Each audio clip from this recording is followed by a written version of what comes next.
Hi everyone, I'm here with Brooke Shaden, world famous surreal fine art photographer. Welcome, Brooke. Thank you very much. So, Brooke, how would you characterize the art and work that you do? Well, typically, I would say that it's a little bit on the dark side. Definitely has a hand in the conceptual side of things as well. I try to really plan my photo shoots so it has that edge of being heavy with story. So definitely those things are words that, pop into my mind as keywords that describe what I do. Did you originally get into your art? Well, I got into it, I guess officially about 6 years ago.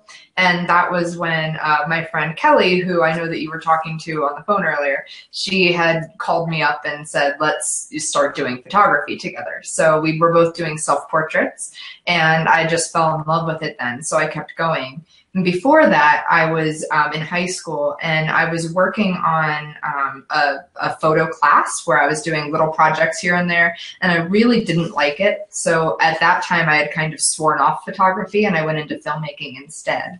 So when I graduated college and I had a degree in filmmaking, I had sort of lost the spark for it, I guess, for a lot of different reasons. And that's why photography was sort of the right time to be picked up and carried on forward. So, what are some challenges that you faced to get to where you are? Well, for me, it was a few different things. It was not understanding that fine art photography was a thing that people could make money at and have a business with. I went into photography knowing that people did weddings and portraiture and things like that. So I didn't really have a grasp on the fact that you could create art and make a living from doing that. So that was the first hurdle that I had to get over, was sort of coming to terms with how I wanted to spend my time and figuring out how to turn that into a business. And then aside from that, I think that the biggest thing that I struggled with was the internet and sharing my work and dealing with criticism and not wanting to disappoint people, but also wanting to stay true to my vision. So those two things combined sort of presented the most challenges from the moment I picked up my camera until now even. And how did you, overcome those challenges eventually? Well, I think that a lot of it was realizing that all of the people who have done anything great in the world started out by not knowing how to forge a career in what they wanted to do, because it was something new and it was something different.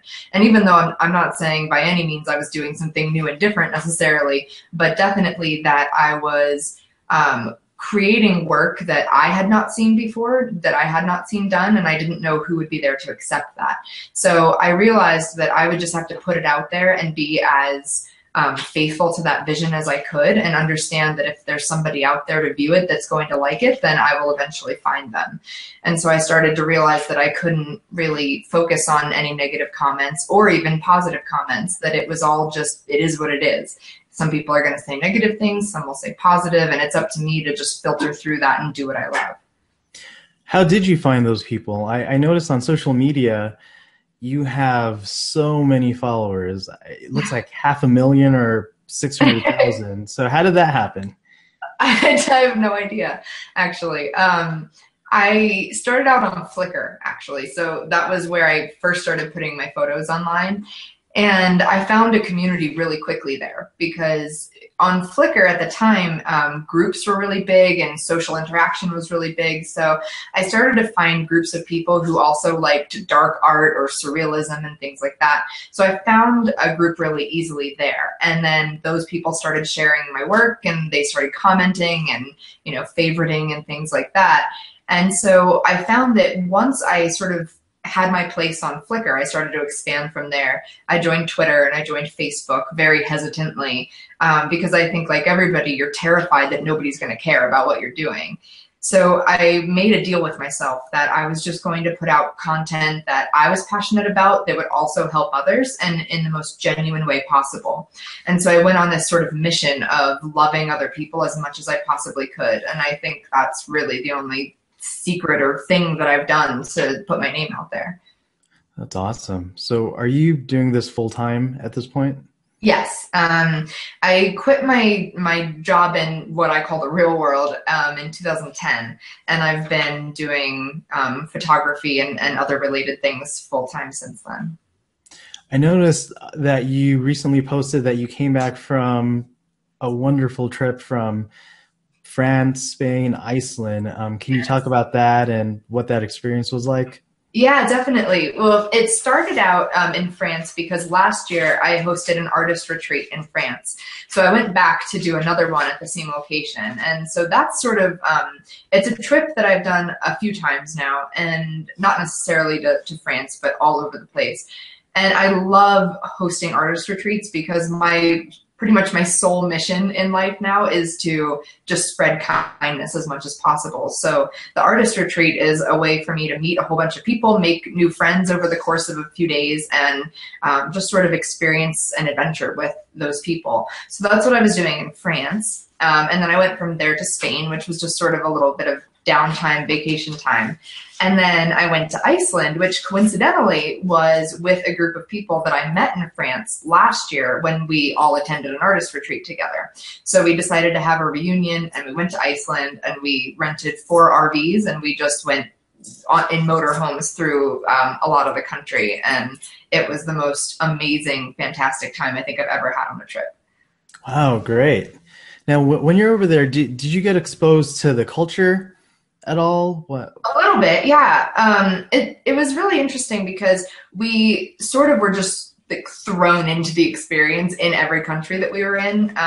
We rented houses in France and Spain that were just sort of in the countryside, and locals who were giving up their houses. So that's sort of how we got immersed in that culture, was just being with the people. They didn't speak English, and we had to, try to translate on our phones and things like that. And then in Iceland, I didn't so much see the culture there as much as I did in the other places, because the main town in Iceland of Reykjavik is where I think a lot of the people live, and I never actually visited that town. So we were just staying at campsites, not really speaking to many people while we were there.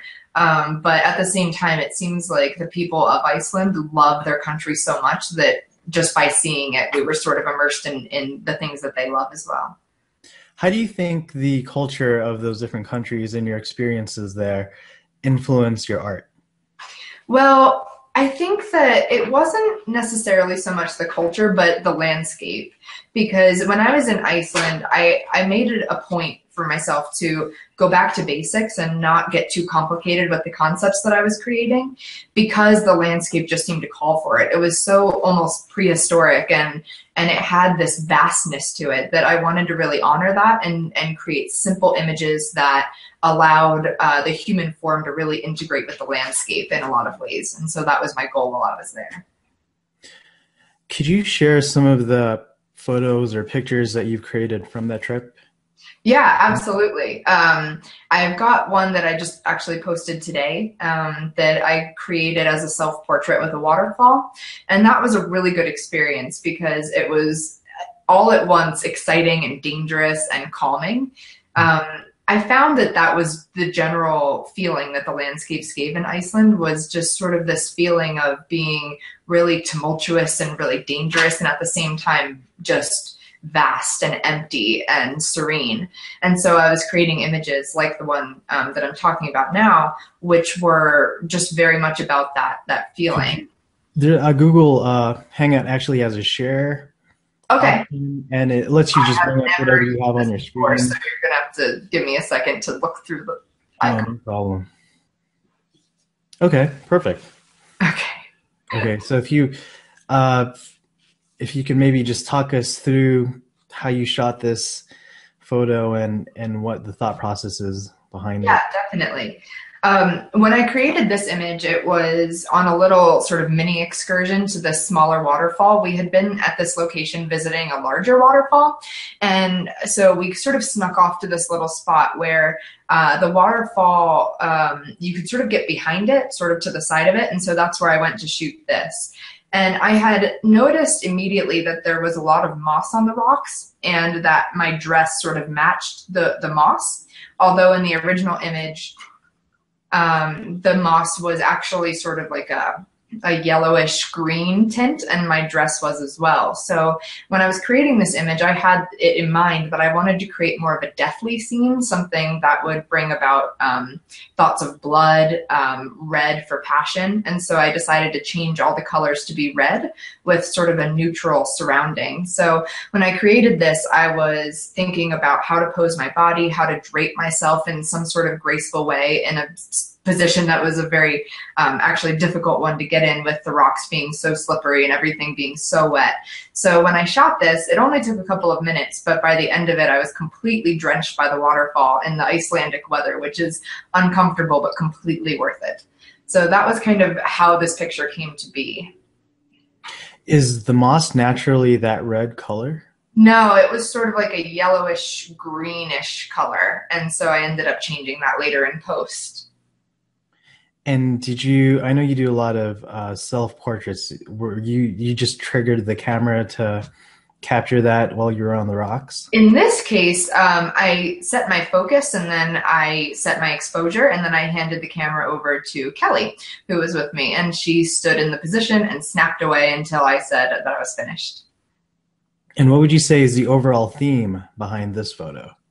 So this one was very much in line with a lot of the things that I shot in Iceland, which was this feeling of sort of running away from the light, sort of seeking darkness, draping over the rocks in a sense to say that I've given up and I'm reaching for more, but I can't find it. So there was very much a theme of death and dying that I was going with in Iceland, and I just felt that the landscape really called for that.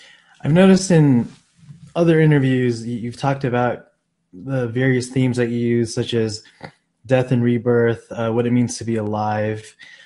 In this case, death and dying. Where do you think that comes from? How do you come up with these themes? Well, I realized a long time ago when I was pretty young that I had a fascination with death in a way that it didn't really bother me in a traditional sense. And so I loved thinking about the process of dying and how it means that you can be so much more in tune with what your life meant if you know that you're about to die. And so I was always fascinated by that, whether it was writing poetry or prose or creating films. It was always just a constant theme that popped up for me. And so when I started photography, I wanted to approach that theme in a really meaningful way, understanding that my experience of death was perhaps unique, and that I wanted to share what I felt was unique about myself with the world if I could. And what is your experience with death? Well, I can't say that I've had a lot of experience in ways that other people have had, but in the couple experiences that I've had, it's always been a really sort of intimate and really uplifting experience for me. Of course, very sad, and I don't mean to say that I don't, experience emotions like that, but that I've always found beauty in it, in sort of leaving one life behind and then moving on to wherever somebody might go after that, whether it's nothing or something. But to me, the end of something always signifies that there's a lot of meaning behind that, and that you're leaving a lot of meaning behind. And so I've always had that experience, whether it was an animal dying or my grandmother dying. I've always had that sort of serenity in the experience, knowing that something amazing has just come to an end. Is there any way you can bring up the Photoshop file for that picture and show like your gradual edits to it, if that's possible? You just have to share your screen again. Okay. Yeah. So there we go. So if you could just please walk us through your editing process and show what the picture looked like from the beginning up until you get to the finished product, that would be great. Sure. So this picture, as I kind of mentioned before, looked a bit different in the beginning because my dress was a different color. The moss was not a red color. So this was what I was working with before. So not much changed about the composition or anything major. I did end up compositing a little bit because I shot this, as you can see, vertically, just centered on myself. And then I ended up taking these extra shots. So what I did was I had Kelly photograph me here, And then when I came back around and I grabbed my camera, I just quickly panned to the left and right so that I could add on the extra rocks on the right and the waterfall on the left. So I made sure that I had those extra shots, and that was when I started thinking about color then. So the first thing that I did, as you can see, is I changed the moss to be that red color. And I thought that it looked really nice, so then I started to think about overall color changes, and that's when I changed the color of the dress to make it match the moss. And then I felt like the straps of my dress were just too normal looking, so I wanted to make them match the background and the rocks a little bit more, so I selectively made those a little bit of a darker color.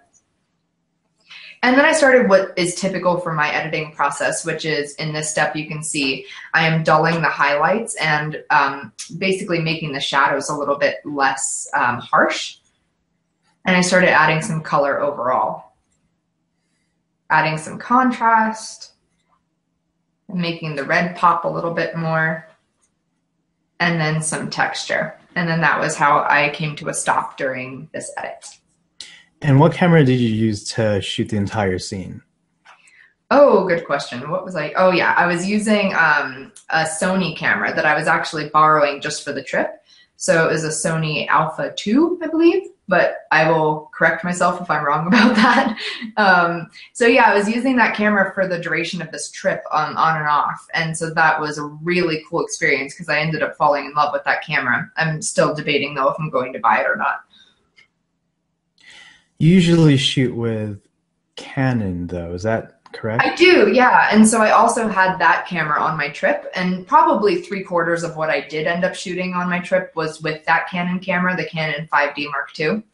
And I use a Zeiss lens no matter what camera body I'm using.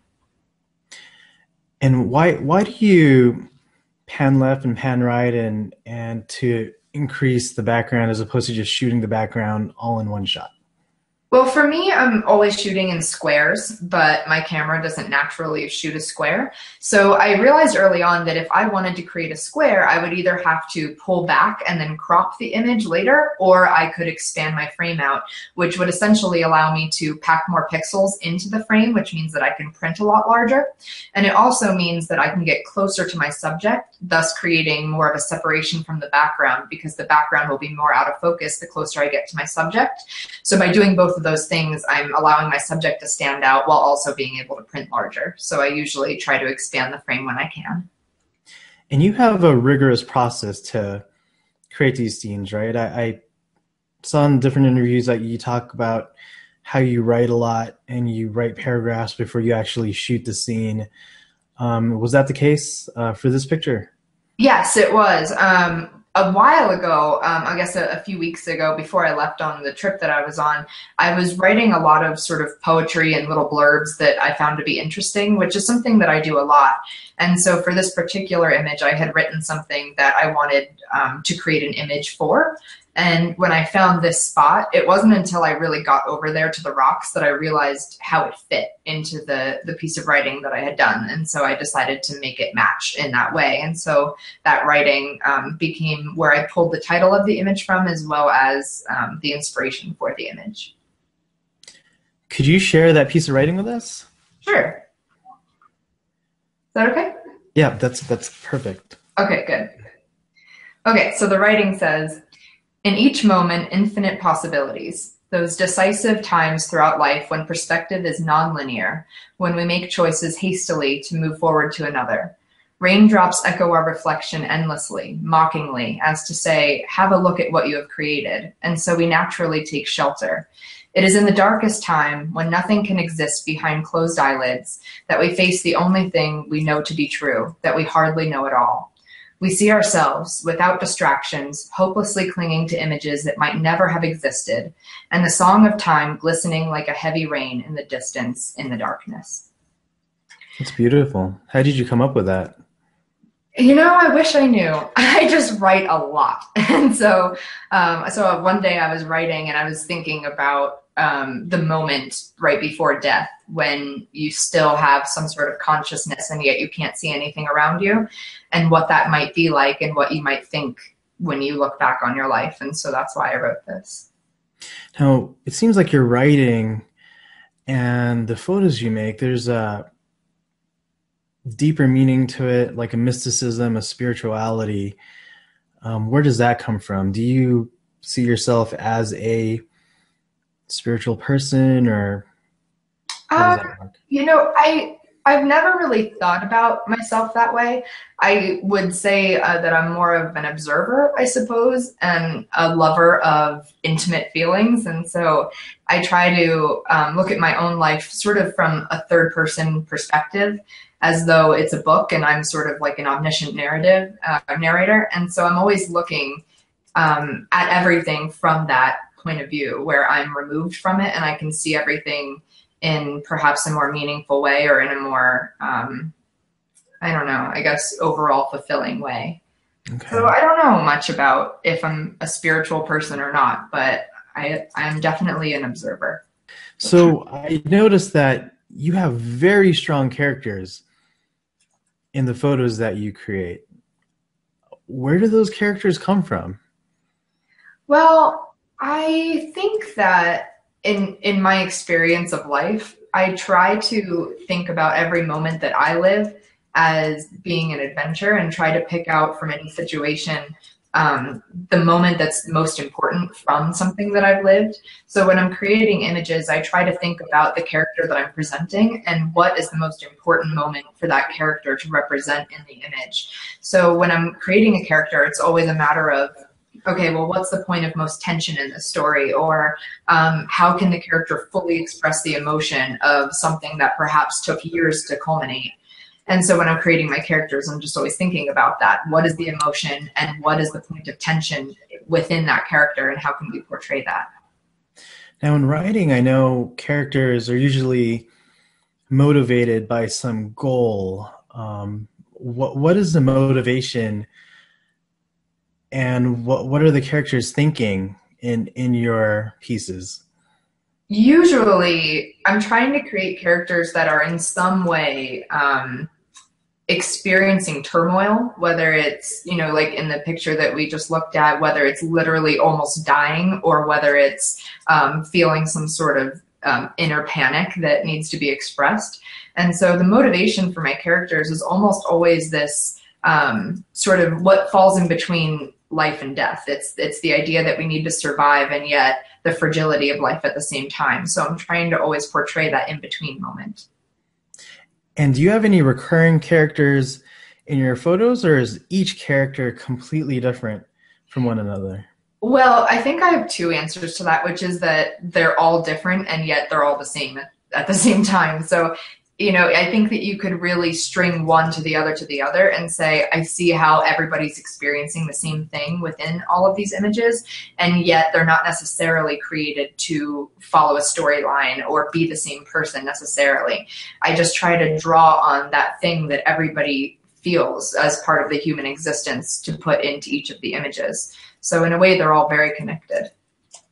Now, is your world that you create, is that connected, or are they all separate worlds? Like, you know how some movie script writers and some authors, they'll write different books, but then it's one part of a single universe. Yeah.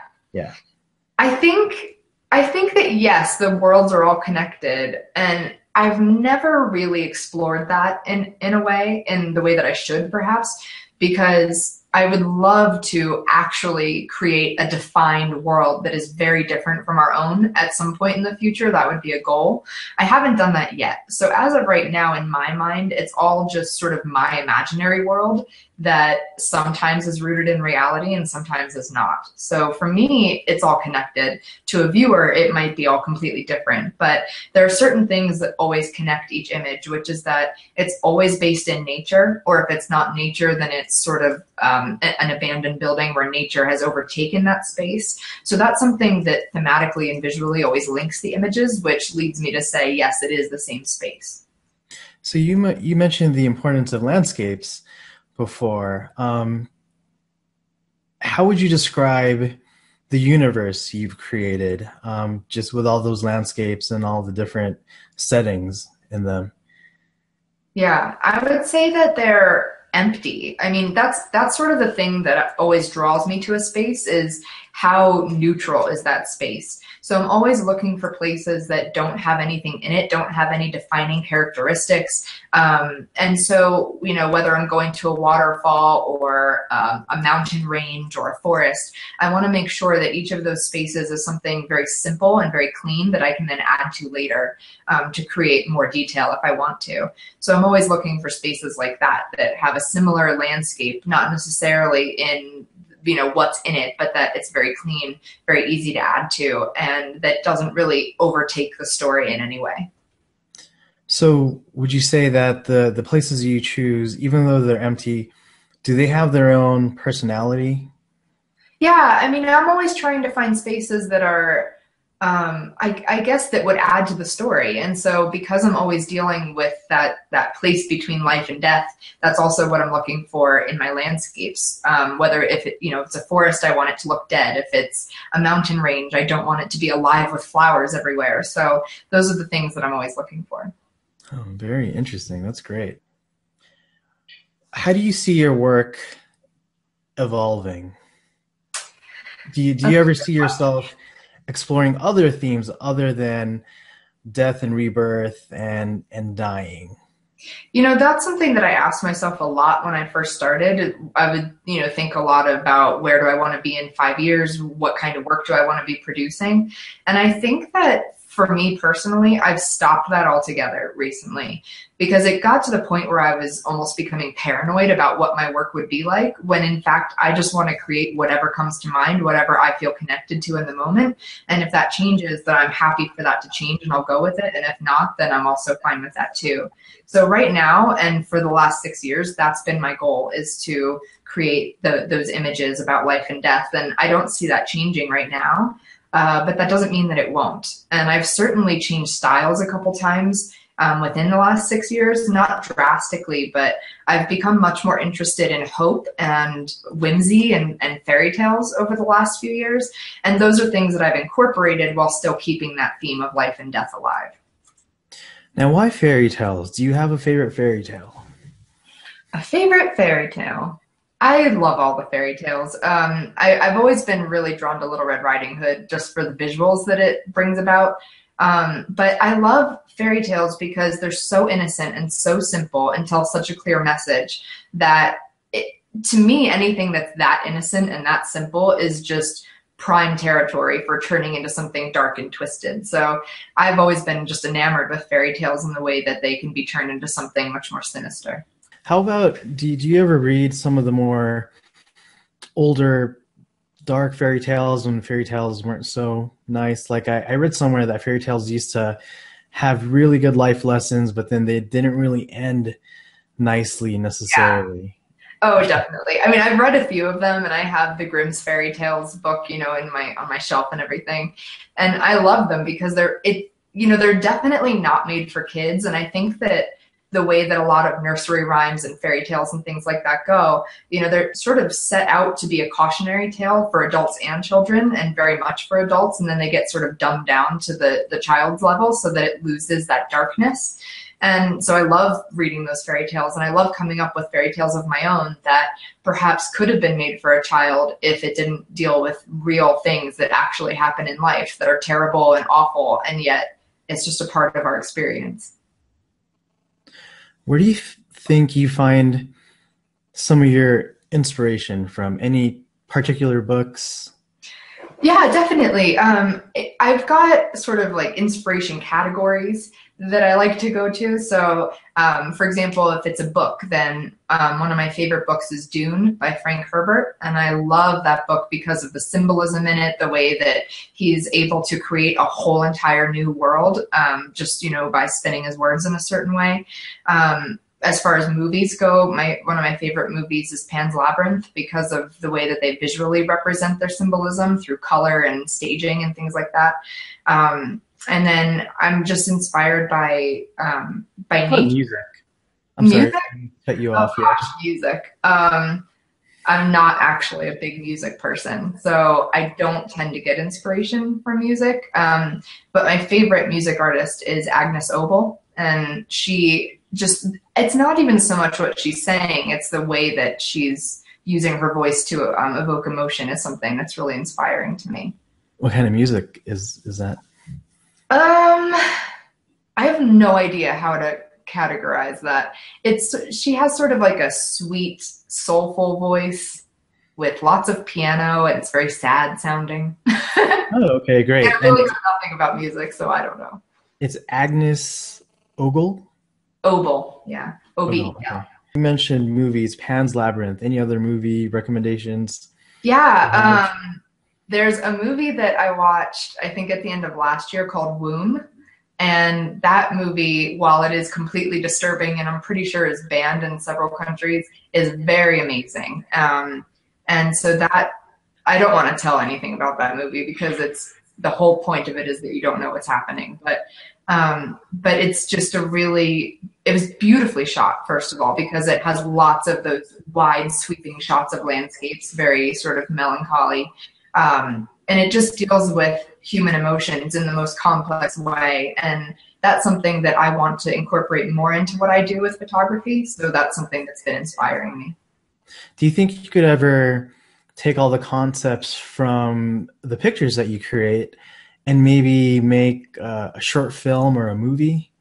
Definitely. I mean, I went to school for filmmaking. So I started out wanting to be a filmmaker and I worked at a production company when I got out of school. So that was definitely always something that was in my mind. Until I started photography, I thought that was going to be my life. So I haven't really tried that yet since then. I have a camera that can create beautiful video, but I've always felt like if I'm going to do it, I have to do it right. So I haven't really tried yet, but I definitely want to move in that direction. I think that would be awesome. Thanks. I think it Something would be like very that, fun. yeah. So I noticed in one of your posts you talked about going back to basics. Now how important do you think it is for photographers to go back to basics? I think that it depends on how happy you are right where you are right now with your work and if you know where you want to go or if you don't. And for me, I tend to get a little bit caught up in my concepts and I don't think visually as much as I should, meaning that I'll get these crazy ideas and I'm just so focused on getting the idea out that I'm not thinking as much about if visually I'm furthering my style. So I wanted to just recently really just go back to the images that I used to create and how simple they were and how they so simplistically told a story. So I was trying to do that recently, just in terms of figuring out simple compositions, not a lot of compositing, and how I can use the human form to really share an emotion and tell a story. How pivotal do you think was your film background in what you do now? Very. I think that I've always had a certain visual sense. And from, the films that I made in college to the work that I create now, it's really not very different aside from the use of Photoshop. But my concepts have always been the same. My visual style has always been the same. But because of going to film school and learning filmmaking, I sort of had a few things triggered in my mind, which mostly had to do with storytelling. I learned a lot about screenwriting, and so I learned about how to tell a concise story and how to do that in the most powerful way. And then I also learned about lighting. I learned about f-stops. I learned about all those things. But I think one of the most important things that I took away was the sense of urgency with filmmaking and how you don't have all day to sit around and take one picture. You have to really keep it moving and keep it short, and you can't do 100 takes. So I know that a lot of photographers, and there's absolutely nothing wrong with this, will take hundreds of photos to get that one shot that they're looking for. But because I was trained on 35 millimeter film and I couldn't afford more than 2 takes, I learned very quickly the importance of shooting something only after you've come up with the idea and after you've thought it through. And so that's what I've taken into my photography is I only shoot maybe 5 to 10 pictures on average for a photo shoot because I've already thought exactly about what I want it to look like, what that means, how I'm going to compose it, colors, and things like that. Now, if you could take one of your characters and create a film about them, which character and which photo would it be, and what would the story be behind that film? Oh my gosh, that's a really hard question. Let's see. I think right now, the one that comes to mind, should I share my screen? Yeah, share your screen, please. That'd be Okay. great. Let me see here. There you go. Look good? Okay. Yeah, great. Okay. So I think that this would be the one that I would choose to make a little film about right now because, like I was talking about earlier, I think that it's important to choose the moment of most tension, the moment that really represents the story as much as possible in a single image. And so when I created this image, I felt that that was exactly what I was doing. The ropes had just been cut and she's nearly about to fall off of this mountain. And you wonder as a viewer, is she going to fly or is she going to fall?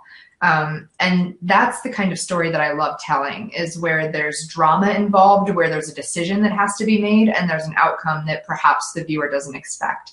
So I would love to create a little film about this woman who has for some reason felt tied down and come to the decision to make this leap, and then if she is indeed going to fall or fly. What do you think her conflict is? You know, what was she tied to? I think perhaps, I mean, for me, when I look at this picture, I imagine that she was tied to a person and that that person has somehow left. And so she's sort of working through finding herself and if she wants to live a life with herself or not. Was that person beneficial to her, or was that person, you know, hurting her? I don't know. I'm going to say beneficial. And somehow that person is gone and she doesn't know how to be good to herself. Oh, interesting. I want to start going to conversation about your blog, you know, Okay. promoting passion. So what can you tell us about your blog? How did that start off? Okay. Hold on one sec. I'm like locked into my browser right now. Okay. One second. Sorry. Oh, no problem. You're back. Okay, great. Yeah, I couldn't figure out how to get out of my browser, so I just quit the browser, forgetting that we were in Hangouts, and then it quit Hangouts. Oh, So, yeah, no worries. Yeah, so I wanted to ask about your blog and yeah, the mission behind it. definitely. Well, I started my blog about a year and a half ago now. And I've always had a blog, so it's not like it was that different, but I decided to change the name of it and make it Promoting Passion so that I could really just put forth a different sort of idea to what I had been doing. I had been really focusing on photography, and it certainly had sort of essays and personal stories and things like that, but I wanted to create a really safe space for people to share who they are and to encourage other people, and basically just to allow people to promote passion in their lives and in the lives of others, to really spread that encouragement. So I started that blog January 2014, and it was just my little safe, happy place where I could talk about my adventures and my fears and things like that, and encourage other people to do the same. So that blog, it's not necessarily for artists, right? It's for everybody. Is that correct? It's for everybody, yeah. When I write about my photography, I try to do so in a way that uses it as an example and not the point of the story, so that, you know, what you could be, I don't know, let's say a CEO of a company who has nothing to do with photography or art, and you don't like your job and maybe you want to quit and find something new to do, then I'm trying to write on that subject using my life and my photography as an example, but not necessarily as a guide. So yeah, I think I've tried to make it for everybody, anybody who has any sort of desire to do something different or pursue their passion. And who do you find is your audience? Do you connect a lot with your readers? Is it a lot of photographers, or is it just folks from all walks of life? You know, I would say it's mostly photographers right now, but definitely it's really uplifting to me when I get somebody who says, you know, I've never touched a camera, I don't really care about photography, but I have a passion in fishing, or, you know, whatever it is, and really that way. So that's the most exciting thing to me, is when I realize that it's not just photographers or just people who create images, you know, in the same vein as what I do. It's a whole bunch of different people. And even if it is another photographer, it's very often somebody who does something so different from what I do that you can't even compare the two. And so that's really exciting as well. If you could give a piece of advice based off of all your years of experience up until this point, what would it be? Oh gosh. One piece of advice, I think it would be to figure out what it is that makes you unique and what is the voice that you want to put out there in the world. Because I think that everybody has a very specific message that if they were to really ask themselves, okay, if you could leave behind anything in the world, any message to people, what would that message be? Then inevitably we would all come up with something to say, whether it takes, a minute to come up with or a whole lifetime to come up with. So I think that it's sort of the job of artists in particular to figure out what that message is and then put that message out there. And so I think that that's my piece of advice, is that figure out what it is that you want to say and then figure out how you want to say it. And in my opinion, in my experience, that is the life work of an artist, is to do those two things. Now, you made the transition from having a day job to becoming a photographer full time, or an art photographer full time. Yeah. What advice would you have to folks who are looking at that path? Should they quit their jobs, or how would they go about it? Well, I think that we have this sort of sense that if you're going to do, be an artist, if you're going to be a photographer, if you're going to do something crazy like that, then you have to just jump off the cliff and do it. And I don't think that it has to be that way. I waited a year before I quit my job, after I decided I didn't want to do what I was doing anymore. And I saved up money, and I'm very much a practical person as well as being a little bit weird and crazy. So I saved up my money and I had a game plan and I knew how I was going to go about my business. But I only understood how to go about my business because I asked myself very seriously what I want and what I want to spend my time doing. So once I had those answers for myself and I knew how I wanted my day-to-day life to look, then I made that leap, but only then. Because I think that the trap that people fall into is not really having a good sense of how they want their life to be structured, but just knowing they want something different. And so jumping off the cliff at that point is sort of like just doing a straight dive to the bottom where the ground is, because you don't know what to reach for, I think that it's good to know what you want and be really clear on that and then make that leap. Now, how much security or how much money would you have to save before, taking that leap and going and following what you really want to do, like a year's worth of Well, living, or what do you think? I think it's different for everybody, depending on how much security you want and who's supporting you in your endeavors and who isn't. So, I guess I could answer for myself personally and say that, I would feel really comfortable having, money for a year, because I'm the kind of person that likes to have security, and I don't like taking risks like that because I want to take care of my family. But it just depends. And there are ways to live no matter what you want to do, as long as you're open to all the possibilities. So yeah, it depends. Okay. I noticed that on your website, you have a lot of sponsors, right? Like, how does one even go about in getting at least one sponsor? How does that work exactly? Well, I think in terms of sponsors, I try to mostly just think about products or companies or people that I personally really like, and then I just write them a letter. And so usually I'll draft like a one-page letter outlining things like why I like their product, how I would use it, how I would share it, and how my work could benefit their product.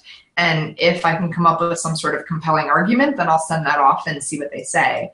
And so I try to only reach out to people that I really feel strongly about. And I try not to get involved with anybody that I'm not sure about. And what does it even mean to have a sponsor? I mean, I see it on the page, but I don't know what the Well, it implication can mean a lot of things. So sometimes a company will give you a product. So, for example, I'm sponsored by Icolite Underwater Housing, where we had a deal where they gave me a product, and then I would use that product and then mention them if it was relevant. Sometimes it's, so I have speaking sponsors as well, where I do a fair amount of motivational speaking and workshops and stuff like that. And so certain companies like White House Custom Color will sponsor me in that way, where they pay that fee and then they sort of like put their name on the bill, whatever it is that I'm doing, whatever I'm speaking at. Yeah. Now, how long are they your sponsors for? How long does that Totally last? depends. I mean, sometimes a company will say, here's a product, you can have it for a month. Sometimes they'll say, here, keep it indefinitely. Sometimes it's just on a contract, year-to-year basis. It really just depends on however you want to work it out. And did you start managing that stuff for yourself, just by yourself, from the very beginning? Yeah, yeah. I I've I hired my friend Kelly a year ago now, Mhm. and so that was the first time that I had help. But for the first 5 years, I just did it on my own. Oh, that's pretty amazing. Thanks. Um, how important would you say art is in your life? Very. I try to. It's funny because I used to not think about art in terms of life so much. I only thought about it as, okay, I'm going to go create this photograph and then I'm going to live my life. And now I try to think of it as one fluid thing that sort of falls in the same circle where I'm creating art and then I live my life as though it were art as well. So then I can draw inspiration from that and then I can create more images. So for me, it's sort of a cyclical thing. What do you think you would be doing if you didn't have your art? Well, if by art you mean photography, then I would be writing. So Oh, I've okay. always wanted to be a writer. I've also always wanted to be a teacher. And that's why I teach workshops now, because I've always wanted to be an educator of some sort. So I'm pretty sure that I would be teaching literature of some kind if I could, or writing novels, or just writing in general. Fiction novels or nonfiction? Both. So right now I'm writing two, and one is more of like a self-help type book, and the other one is sort of like a fantasy science fiction book. Who are your favorite fantasy science fiction authors? Well, I'm in love with Frank Herbert. So he wrote Dune, and that is definitely my all-time favorite science fiction series. So that's sort of like my go-to Mhm. as far as writers. But I'm about to start a series by Stephen King, which I've never read a Stephen King novel before, but everybody tells me that it's about to be my new favorite. And I really like Philip Pullman. He did the His Dark Materials series, I and read those. Those are good. Yeah. Which Stephen King series are you planning to start? I think it's called The Dark Towers or Dark Yeah, I Tower. read all those. Those are pretty good. Are they? I haven't. So I'm on page three of the first one. So I've literally not even started. But I'm Oh, excited. okay. Do you ever are you just like reading it off the page? Do you ever try like audiobooks or Oh yeah. My husband and I have been listening to the Game of Thrones audiobooks for what feels like forever now. So we nice? listen to them whenever we get in the car. But yeah, so a mix. I try to get reading in whenever I can in whatever way I can as well. Are you a fan of Game of Thrones? Oh, huge fan. But we can't talk about this season because I haven't seen it yet. I haven't seen it either. I'm just catching up. I'm on like season 3 or Oh something. man, So you gotta definitely catch up because I think the finale's airing next week or something. oh, is it? Okay, cool. I've gotta do that. Sorry, off topic. Let's get back. What do you do when you're not feeling creative? How do you recharge your creative batteries? So I do a few different things. One is that I just let myself not be creative because I think that that is something that I had to learn is that it's not my job to always be creative. And sometimes I need to not push it and I just need time off. So I've been a lot better recently about just taking time off and not worrying so much about being creative. But if there are times when I want to be creative and I'm not feeling that creative vibe, then in that case, I do a couple of things. So I have a series of sort of inspiration exercises that I go through frequently, and so those they're in the back of a book that I wrote, so that's available. And then I also wrote them down in an ebook that's available on my blog. So I have a few exercises that I go through, and one of them is to sort of meditate, where I do sort of like a guided daydream, and that always helps me to come up with ideas. How often do you meditate? Every day, I get up in the morning. I try to get up with the sunrise, and then I sit outside and I meditate, not for long, but 5 to 10 minutes or so. What kind of meditation do you practice? I have no idea because I think I made it up, but Okay. I basically just imagine a story. I imagine myself as a character in a story, and then I just go on a little adventure in my mind. Oh, that's awesome. So you have a workshop, right? Do you want to talk about, what do you Yeah, do in your workshop? What do you cover? yeah. Well, I do a lot of storytelling. That's usually the basis on which they're built, where we're going over techniques to create more, what's the right word? Not likable, but believable and emotional characters. And so I focus a lot on storytelling because I think that's the foundation of pretty much any photograph, whether there's a person in it or not. If you understand who the character is, the character could be a leaf or a piece of grass or a mountain range. It doesn't have to be a person. But if you can identify who that is or what that is and why you're taking a picture of it, then I think that you're much more likely to create a meaningful photograph. So I focus on that at first, and then usually we do a fair bit of compositing, Photoshop work, things like that. So I don't have any workshops really coming up in the near future, but I've got one in Amsterdam in August and one in Connecticut in November. But in between that is a convention that I'm hosting, and that's sort of like my baby right now, the thing that I'm most in love with. So I've invited some of the people that I think are the most inspirational people in the world to come speak, and so that's going to be a 3-day event. Now, are they all photographers also, or they come from different, do they come from different Yeah, they're disciplines? not all photographers. One, for example, used to be a photographer, and now she teaches business practices for creatives.